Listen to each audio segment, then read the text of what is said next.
레위기 26장 1절부터 13절까지의 말씀을 함께 합독하시겠습니다. 레위기 26장 1절부터 13절까지의 말씀입니다. 우리 한 목소리로 읽겠습니다. 시작. 너희는 자기를 위하여 우상을 만들지 말지니 조각한 것이나 주상을 세우지 말며 너희 땅에 조각한 석상을 세우고 그에게 경배하지 말라. 나는 너희의 하나님 여호와임이니라. 너희는 내 안식일을 지키며 내 성소를 경외하라. 나는 여호와이니라. 너희가 내 규례와 계명을 준행하면 내가 너희에게 철 따라 비를 주리니 땅은 그 산물을 내고 밭의 나무는 열매를 맺으리라. 너희의 타작은 포도 딸 때까지 미치며 너희의 포도 따는 것은 파종할 때까지 미치리니 너희가 음식을 배불리 먹고 너희의 땅에 안전하게 거주하리라. 내가 그 땅에 평화를 줄 것인즉 너희가 누울 때 너희를 두렵게 할 자가 없을 것이며 내가 사나운 짐승을 그 땅에서 제할 것이요 칼이 너희의 땅에 두루 행하지 아니할 것이며 너희의 원수들을 쫓으리니 그들이 너희 앞에서 칼에 엎드러질 것이라. 또 너희 다섯이 백을 쫓고 너희 백이 만을 쫓으니 너희 대적들이 너희 앞에서 칼에 엎드러질 것이며 내가 너희를 돌보아 너희를 번성하게 하고 너희를 창대하게 할 것이며 내가 너희와 함께한 내 언약을 이행하리라. 너희는 오래 두었던 묵은 곡식을 먹다가 새 곡식으로 말미암아 묵은 곡식을 치우게 될 것이며 내가 내 성막을 너희 중에 세우리니 내 마음이 너희를 싫어하지 아니할 것이며 나는 너희 중에 행하여 너희의 하나님이 되고 너희는 내 백성이 될 것이니라. 나는 너희를 애굽 땅에서 인도해 내어 그들에게 종된 것을 면하게 한 너희의 하나님 여호와이니라. 내가 너희의 멍에의 빗장을 부수고 너희를 바로 서서 걷게 하였느니라. 아멘. 오늘 본문 말씀은 우리가 하나님의 백성으로서 자녀가 되어서 어떻게 살아야 할지를 하나님께서 선언하는 그런 말씀입니다. 자기를 위함이 아니라 여호와 앞에서 사는 것을 의미합니다. 고대의 전형적인 관념으로서 작용하는 축복과 저주, 이 갈림길은 언약을 지키느냐 지키지 않느냐에 따라 따라오는 결과 혹은 미래에 대한 예견을 보여줍니다. 사람이 살아가면서 모두가 그런 것은 아니겠지만 어떤 일이 나에게 발생했을 때 좋은 일보다는 나쁜 일에 더욱 예민하게 반응합니다. 우리 말씀을 읽을 때도 마찬가지일 수 있습니다. 좋은 일을 기대하기보다는 아니면 그 자체의 선함을 따르기보다는 나한테 나쁜 일이 오지는 않을까 혹은 나쁜 일이 오지 않기 위해서 계명을 지키는 일이 있을 수 있다는 것입니다. 약속을 지키는 것도 우리 사람 사이에도 신뢰를 얻기 위한 중요한 통로인데요. 그러나 그 일 또한 지켜야만 하기 때문에 지킨다든지 또 이것 안 하면 신뢰를 잃으니까 지킨다고 하는 어쩌면 그 안에 마음에서 우러나오지 못하고 그냥 해야 되는 것을 하는 그러한 일이 발생하면 우리 사람 사이에서의 약속을 지키는 것도 기쁨이 아니라 의무로 변질되어지는 것을 볼 수가 있습니다. 그러므로 오늘 언약을 규정하신 하나님께서는 그의 백성, 아니 그의 자녀가 잘못되기를 바라서 계명을 만드신 게 아니라 그들을 지키고 보호하시기 위해서 한마디로 사랑에 의해서 이 계명이 만들어진 것이라는 것을 오늘 본문 말씀을 또 지킨 자들에 대한 결과로 또 어떤 복이 따라올 것인가에 대해서 또 나열하면서 설명하고 있는 것입니다. 부디 말씀을 묵상하시는 가운데 이 계명을 지키지 않으면 안 되니까 이에 접근이 아니라 규례와 계명을 지키는 자에게 따라오는 축복의 말씀을 또 오늘 듣자고 결심하시는 우리 사랑하는 성도님들 되시기를 주님의 이름으로 부탁드립니다. 먼저 1, 2절은 전형적인 양식으로서 율법을 공포하고 그에 따른 축복과 저주를 언급하고 있습니다. 제가 읽어드리겠습니다. 너희는 자기를 위하여 우상을 만들지 말지니 조각한 것이나 주상을 세우지 말며 너희 땅에 조각한 석상을 세우고 그에게 경배하지 말라. 나는 너희의 하나님 여호와임이니라. 너희는 내 안식일을 지키며 내 성소를 경외하라. 나는 여호와이니라. 아멘. 규례와 계명 중 가장 첫 번째로 중요하게 강조하고 있는 것이 바로 우상이었습니다. 이는 헛된 것이며 쓸모 없는 것입니다. 나무로 조각한 것, 또 신성한 기념비가 되었던 모든 형태의 우상이 금지되고 있습니다. 둘째로 안식일을 지키는 법입니다. 단순하게 이는 주일을 지키라 혹은 일곱 번째 날만 지키라가 아닌 레위기 동안의 모든 언급되고 제시되어 왔던 레위기 23장에서부터 나왔던 안식일, 안식년, 희년, 월삭과 절기 모두를 포함하는 것입니다. 이 말은 즉 주님은 우리에게 너는 내 것이라 말씀하시는 것이고, 그러니까 모든 날들을 함께하여 우리에게 복 주시기를 원하신다고 저는 그렇게 묵상했습니다. 마지막 세 번째는 여호와의 성소를 경외해야 합니다. 주님의 전에 자리하게 되었다면 그 자리를 거룩하게 해야 하는 것이죠. 헛된 우상이나 그릇된 생각들을 하나님 앞에 아뢰고 우리에게 성령님이 주시는 새로운 생명의 생각들로 가득 차게 해야 한다는 것입니다. 성도 여러분, 이렇게 1, 2절을 통해서는 이러한 세 가지의 원리를 지킴으로 그분과 동행하는 첫 단계를 완수하게 됩니다.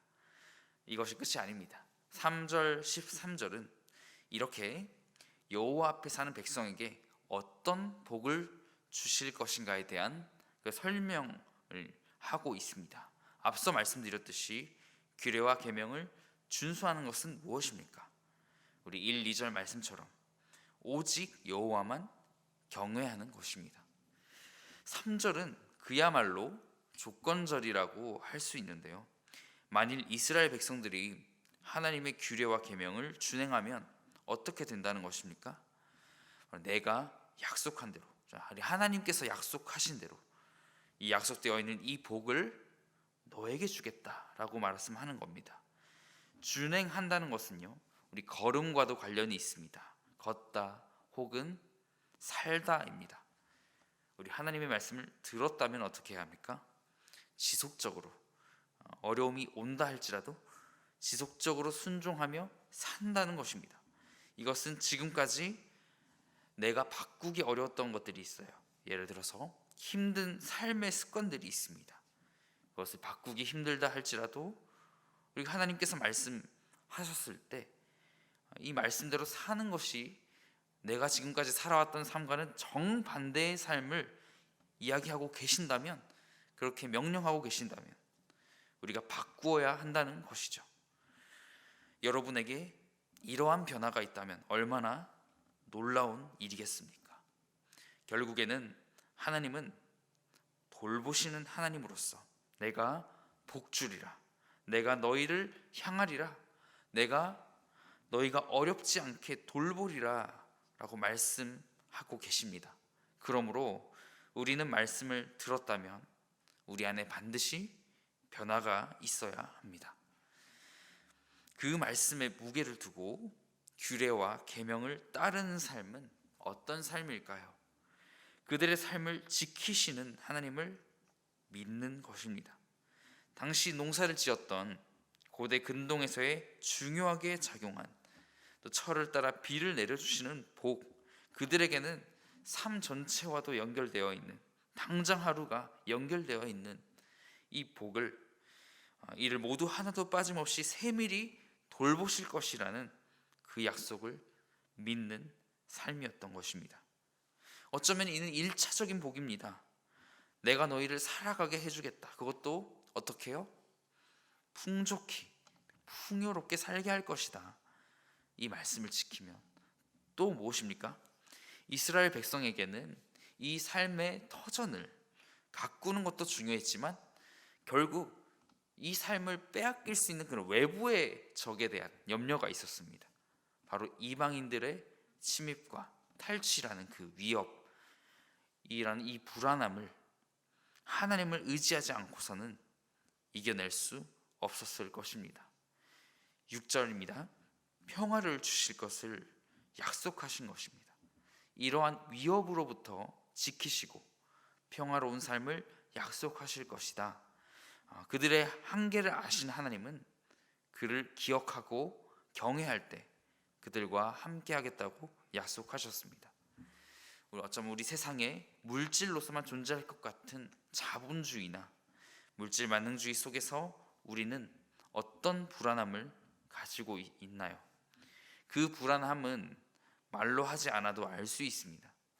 내가 이루어온 것들이, 내가 모아놓은 모든 물질들이 한순간의 어려움으로 인하여서 무너질 것 같은 불안감. 하나님께서는 이 불안함마저도 믿음으로 극복할 것을 오늘 말씀을 통해 명령하고 계신 것입니다. 그러므로 우리는 더 이상 이 말씀을 어떤 사람이 제안하는 것을 동의하는 것처럼 제안에 대한 동의로서의 말씀을 해석할 것이 아니라 이 천지 만물을 지으신 가장 전능하시고 가장 강하시고 높으신 하나님의 명령으로 받으며 이 하루 가운데에도 주신 말씀에 대하여 아멘으로 순종하는 날들이 되시기를 확신합니다. 풍요와 평화 그리고 번성, 그 종착지는 무엇일까요? 바로 하나님의 임재임을 기억하셔야 합니다. 11절부터 13절을 우리 함께 읽어보시겠습니다. 시작. 내가 내 성막을 너희 중에 세우리니 내 마음이 너희를 싫어하지 아니할 것이며 나는 너희 중에 행하여 너희의 하나님이 되고 너희는 내 백성이 될 것이니라. 나는 너희를 애굽 땅에서 인도해 내어 그들에게 종된 것을 면하게 한 너희의 하나님 여호와이니라. 내가 너희의 멍에의 빗장을 부수고 너희를 바로 서서 걷게 하였느니라. 아멘. 바로 걷게 하셨다.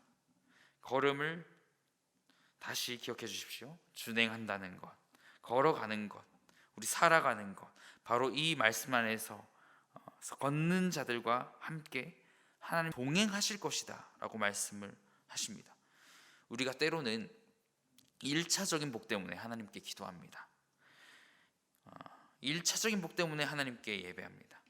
그러나 영의 눈을 뜨고 더 멀리 바라보시면 좋겠습니다. 이 1차적인 풍요, 평화, 우리 번성보다 하나님의 동행을 구하면 어떻겠습니까? 제가 어릴 때 들었던 탈무드 속 한 집에 종 되었던 자가 상속을 받을 기회가 주어졌습니다. 그 주인에게. 그 주인은 그 종에게 3가지 정도의 선택권을 줍니다. 그런데 그 종은 주인님을 선택합니다. 왜죠? 주인님에게는 그 3가지 정도로만 제시되었던 선택권을 모두 가지고 있었기 때문이죠. 어쩌면 더 너머의 것을 가지고 있었기 때문이죠. 나의 풍요, 나의 평화, 내 자손의 번성, 가정의 회복, 바로 하나님의 동행 속에 모두 들어 있습니다. 멍에의 빗장이 저의 눈에 들어오는데요, 이 말씀 가운데 끝없이 나를 지금 이 순간에도 메고 있는 멍에, 여러분도 가지고 계실 줄 압니다. 분주함들이 나를 얽매거나 또 불안함 속에 허덕일 때 이렇게 말씀해 주시는 나의 하나님 아버지를 기억하시기 바랍니다. 나는 그들의 하나님, 그들은 나의 백성이다. 나는 너의 하나님이다. 너는 나의 자녀다. 그렇게 말씀하시는 하나님을 기억하신 여러분이 되시기를 주님의 이름으로 부탁드립니다. 기도하시겠습니다.